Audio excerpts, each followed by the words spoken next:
Hello, everyone. Welcome to the Unstoppable You podcast with your host, Gabby Company. Today, my guest is the beautiful Carolyn King.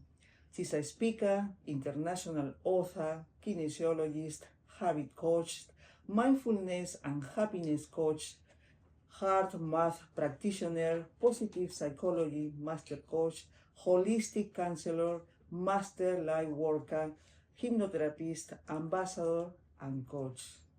Many titles. Oh my God. But not always was like that.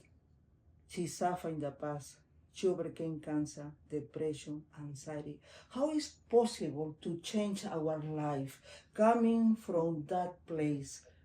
Let's welcome my guest.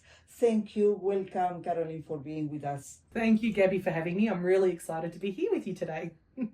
Oh my God, I read your story and so curious about what happened to you. Could you take us back to the moment when you said, enough is enough. I need to change my life. I think that there's been two key moments in my life, but the first one was back in December 2012. I had been suffering from depression for many, many years, and I was living my life like the victim. Everything was happening to me. I was out of control in terms of my thoughts were out of control, and I had convinced myself that everybody, my two beautiful kids, my husband, my family, would all be better off without me. So I took a handful of sleeping tablets. And at the time, clearly it didn't work. And something shifted in me that day, and I thought, I can't do this anymore. I need to change my life. I reached out to a spiritual counselor I'd seen previously.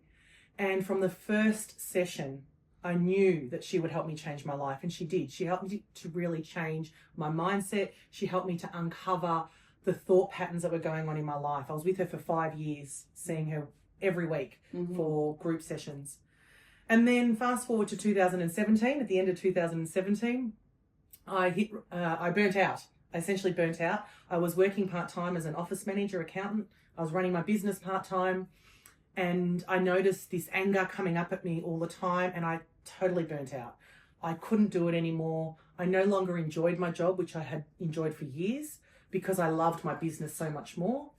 And at that point, having a supportive husband, I was able to quit my job and focus on my business full time. So those two key pivotal moments really changed the trajectory of my life. And then in 2021, again, at the end of the year, everything sort of happens to me in October, November. I was diagnosed with cancer, and it was a 6.8 centimetre invasive lobular carcinoma. And I guess the thing I learned from that is that it's okay to slow down. It's okay to take time out and look after myself. But all that work I had done before helped me navigate through that period quite easily, I guess, as easily as you can navigate through cancer. What's the connection between physical health, emotion, or probably energetic blocks, according to your experience? Because what you are saying, I'm thinking that probably you attracted this kind of illness because of your emotions. Absolutely. I think emotions have an energy. So think about when we walk into a room, we can generally feel, oh, there's been a fight. Yeah. So we know that emotions project this energy. Now, if they're projecting this energy outwards, then that energy is also impacting us physically. And so if we're angry all the time or sad all the time, that's affecting our energetic body. We are energy. Even though we feel solid, we are energy. So all those, I guess, depleting emotions affect us and bring us down. So the breast cancer, when I went through that, I actually did do a number of my own meditations to uncover what was going on there. And while part of it was experiencing life, it was another adventure in life, that's how I see life, it was also about self-nurturing. I hadn't been nurturing myself enough. As a practitioner, as a kinesiologist, I was giving. As a mother, I was giving. As a wife, I was giving. And I wasn't taking a step back and saying, hang on, what do I need? So now I'm very mindful. Actually, no, I'm not going to answer that phone call right now, or I'm going to take a day off. I'm going to have a bath. I'm going to go for a walk. I'm going to have an early night. So I listened to how I was feeling so that wouldn't then, again, I wouldn't attract another cancer or something like that. Yeah, oh my God, that's beautiful. So being the first priority is the most important thing in our life. What happened with people? Why too many people ignore that they are feeling probably stress or they are working so much. What's happening with them? I think they're conditioned. I guess society conditions us that we need to work hard and we need to pay the bills and we need to be there for everybody else because we're conditioned to be scared. So we're conditioned to just work, work, work, and to ignore our feelings, to ignore putting ourselves first, to ignore anything that's to do with us. So we need to, if we don't, we keep going, and that's where we burn out. We stop listening to ourselves and we stop, I guess we don't have the awareness of what's going on with me. Especially now with social media, where there's so many different social media platforms you can go on, we start to disconnect from us and we start to look outside and we start to compare ourselves and we start to be normal. And I don't like that word normal. And we just focus on that and we forget about ourselves. So I think that's what happens. People just don't connect in with themselves. And yeah. And probably what you are seeing, the external, is not true. Absolutely. It's not true. No. Well, we only see what we're conditioned to see, don't we? You know, we're only see, and this is the key, I think, in life. We can change the way we think. So one of the key phrases when I was going through depression and healing, Wayne Dyer, the wonderful Wayne Dyer, said, if you change the way you look at things, the things you look at change. Yeah, I love that. Yeah, and that's, so I thought, all right, I can look in the world and look at all the negativity that's going on, all the things that are happening to me, or I can go, where are the opportunities? Yeah. Look at the sun. Like right now, the sun is shining outside. It's a beautiful day. It might be cold, but the sun is beautiful. Yeah. We are alive. We're alive. We're experiencing, we have a choice right now to be, Yeah. you know, to be happy or to converse and connect. And it's been lovely connecting with you. We have a choice. Yeah. Could you tell us or show us a technique for people that probably they are having anxiety? Absolutely. So drawing from kinesiology and from heart math, what I'd like you to do, I'm going to face you. Okay. I'm going to place our hands out like this. Okay. I'm going to flick our palms out, bring one over the other, and interlace our fingers, and then bring it up, and then cross your legs. Doesn't matter which one. Okay. Now I call this heart hookups. So the hookups comes from kinesiology, and the heart breathing is going to come from heart math. So now what I want you to do is breathe in through your nose and breathe out through your mouth. We do that for a few breaths. So we're slowing our breath down. And after the third one, I'd like you to then imagine you're breathing into your heart space. So you're taking a breath into your heart and then you're breathing out of your heart. So you're connecting in with your heart. And while we're breathing, what's happening is we're slowing down our heart rate. And our head and our heart are always communicating. And it's our head, the anxiety is really our head telling us there's a danger. It's trying to keep us safe. By breathing like this, the head is responding to the heart to tell you, hey, it's safe. It's okay. It's okay. And as you continue to do this over time, there's something called muscle memory that you will respond to this a lot more quickly. Your brain will know, I'm safe. And then after a few moments, once you've done that, and you can connect to a feeling that makes you feel good. It could be remembering a time when you felt very peaceful or having gratitude for something. And then you uncross your legs, bring your fingertips together like this, and just do the same breathing. And what we're looking for here is the pulses in our fingertips. We want them to dissipate, to disappear. Because when we're anxious, our body goes into fight, flight, freeze, which means all the blood rushes to our hands ready to fight or run. As we calm down, the blood flow comes back into our center, back into our mind, so we can think more clearly, back into our digestion. So the pulses should dissipate, disappear. And you do that for a couple of minutes, and you can do this anywhere. You can do it with your eyes open, you can do it with your eyes closed. It's just a wonderful way to calm down. It feels really good. It's a simple technique. It's a simple technique, but you change your stay straight away. Yeah. Oh my God. Nearly 3 years ago, my mom passed away, and I felt anxiety for at least 2-3 months. Yeah. I couldn't cope with the situation until I started learning different strategies and techniques. Like this one, for example, is amazing. Thank you so much. Pleasure. Could you tell to the audience, please, that probably someone at this moment, they are feeling unhappy, they are feeling disconnected of themselves. Could you tell us Will you tell them, please, a message? So if you're feeling disconnected, what I want to say to you first and foremost is please connect in with your heart. Your heart is the center of who you are, and we're conditioned to think up here but not to connect in with our heart. So the heart breathing, the activity we just did, brings us back to our heart. And then I want you to listen to the little whispers that are positive, that are life affirming. If they're negative, that's not your heart. Okay, that's something else. Connect in with the little whispers that say you are worthy, you are amazing, you can choose to do something that brings you joy. And that could be little things. It could be going on a walk outside and feeling the sun on your body or listening to the wind. It could be learning something new, and that doesn't even have to be expensive. I've got a client who's learning to draw through YouTube. There's so many things you can do. So follow the little whispers. But the key is to start to believe that you deserve joy and then to take some kind of action towards that joy. Beautiful, beautiful message. Oh my God. Thank you. Wow. Wow. I'm so grateful. Every day is living our life, our potential, just being aware who we are. Every day we have a choice, yeah. Because probably, Caroline, because sometimes people say, oh, you are not in my shoes.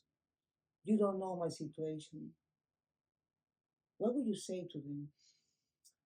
Everybody is going through something. Yeah. Right? Everybody. It's life. It's life.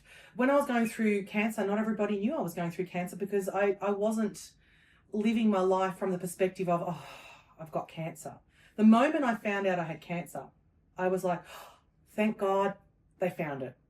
I'm so grateful for the doctor. I'm so grateful I saw it, went to the doctor, then went to the surgeon, then went, So we need to understand that everybody is going through something. It's life. No? It's life. And then I guess the next step is understanding that we can choose how we respond to that life. There's always going to be stuff that goes on in life. So it's choice. It's taking back your choice and going, all right, you know what, I'm really struggling over here. So I have a choice on how I'm going to respond to here. And also then to focus on gratitude. What do you have? A roof over your head, someone that loves you, food in your belly. The little things, that gratitude builds. The more we become grateful, the more we feel more gratitude. And that helps us navigate through pretty much anything life throws at us. Yes, gratitude is very important. It's vital in our life. What does empowered happiness really mean to you, and what's the difference with simply feeling happy? So after I'd gone through depression and gone through my journey of healing that depression and connecting back in with happiness, I realized that general happiness can be fleeting. It's like I'm watching a comedy show and I feel good, and then I don't feel good. Empowered happiness is knowing that irrespective of what life's throwing at you, you will reconnect with that happiness at some point. It lives within you. Now, that's not about dismissing and ignoring all the other emotions. We need to feel sadness, and we need to feel anger, and we need to feel all the different emotions that come up. It's important to acknowledge them. It's important to understand maybe why we feel that way. But there's a trust in there, an innate trust that joy, that happiness is in there, and you will return to it at some point. Yeah, that's true. I watched a short video in your website about a dog, and it says, you don't need a reason to feel happy. Just let your soul dance like no one is watching you. How beautiful is that? It reminds me, last year, I did a solo retreat. I went to the forest and I started dancing like no one watching me. And I felt a connection with myself. Why do you think people are scared of showing their emotions? We're scared of what people are going to think. Yes. We're scared of judgment. Other people's opinions, criticism. They're going to think that I'm, crazy, or I'm this or I'm that. When you can move past that, wow, life opens up. When you can just dance like nobody, when you feel like no one's watching, you're connecting with your soul. If you're singing in the car, if I see someone singing in the car, it actually puts a smile on my face. And I go, well done. And then I start singing.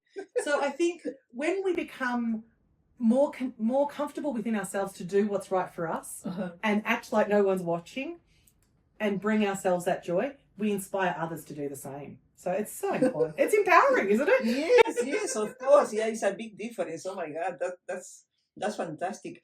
You are qualified in different things and you provide different services.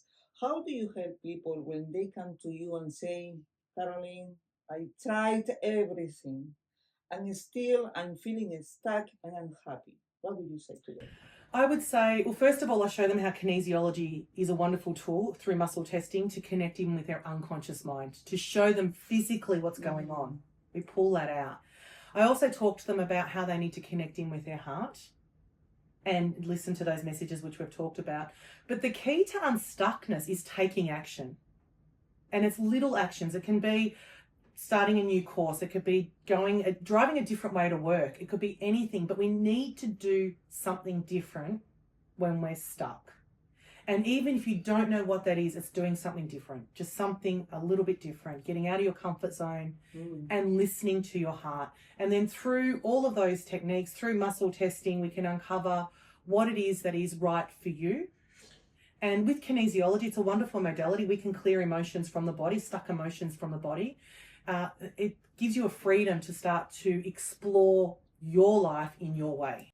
Yeah, and also I think people are trying different things and they are not applying them. And that's the key. You can read 100 books, and I was that person. I read so many books and I did so many courses, and I had to stop and go, hang on a minute, I need to implement this stuff. Yeah. I can read 100 books and feel really good, but if I don't do what this person says, then what's the difference in my life? Nothing is going to change. Nothing's going to change. So you have to implement. You have to do something different in your life. Change your actions. Yes, 100% true. Tell us about your business and the different services you offer and how people can contact you, please. So I love to study. So I've got a lot of different modalities: kinesiology, brain gym, embraining, hypnotherapy, Reiki, energy healing, lots of different things. Essentially, I'm passionate about helping people reconnect or acknowledge what's going on in their unconscious mind to change what's going on in their conscious mind. And I've also created a product called Liminals, which is a guided journeys that help you do that yourself. So I blend all of that. When someone comes to me, I draw from whatever modality they need, and they can see it all on my website, empoweredhappiness.com. Everything's on there. Plus I'm on all the socials. So if they want to see who I am, I've got lots on social media that they can sort of see whether they resonate with me. And also you created kinesiology cards. Could you tell us about those? Absolutely. So these are kinesiology cards. I wanted to bring a bit of kinesiology into everyday life. So everything we've talked about, essentially what it is, you pick a card and every card is different and every card will ask a question. So this particular one is called Shining Bright. And the question is, have you lost your sparkle? Have you forgotten what brings joy to you? So the first question is awareness. You ask yourself that.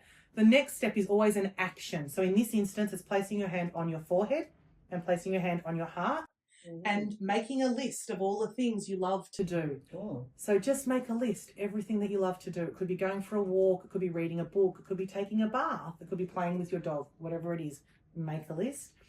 And then as you do that, notice, so we're bringing back awareness, the smile that comes on your face as you start to connect with the things that bring you joy. And then take action, set out to do something on your list.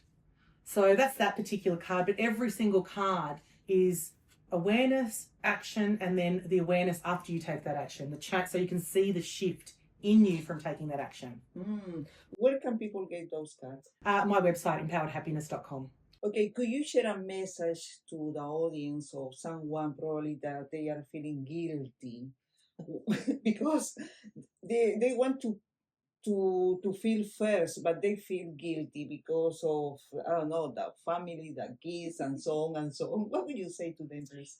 You can't give from an empty cup. I think that's the saying. If you keep giving to everybody else, you will deplete yourself and you'll burn out and you won't be able to give to anybody.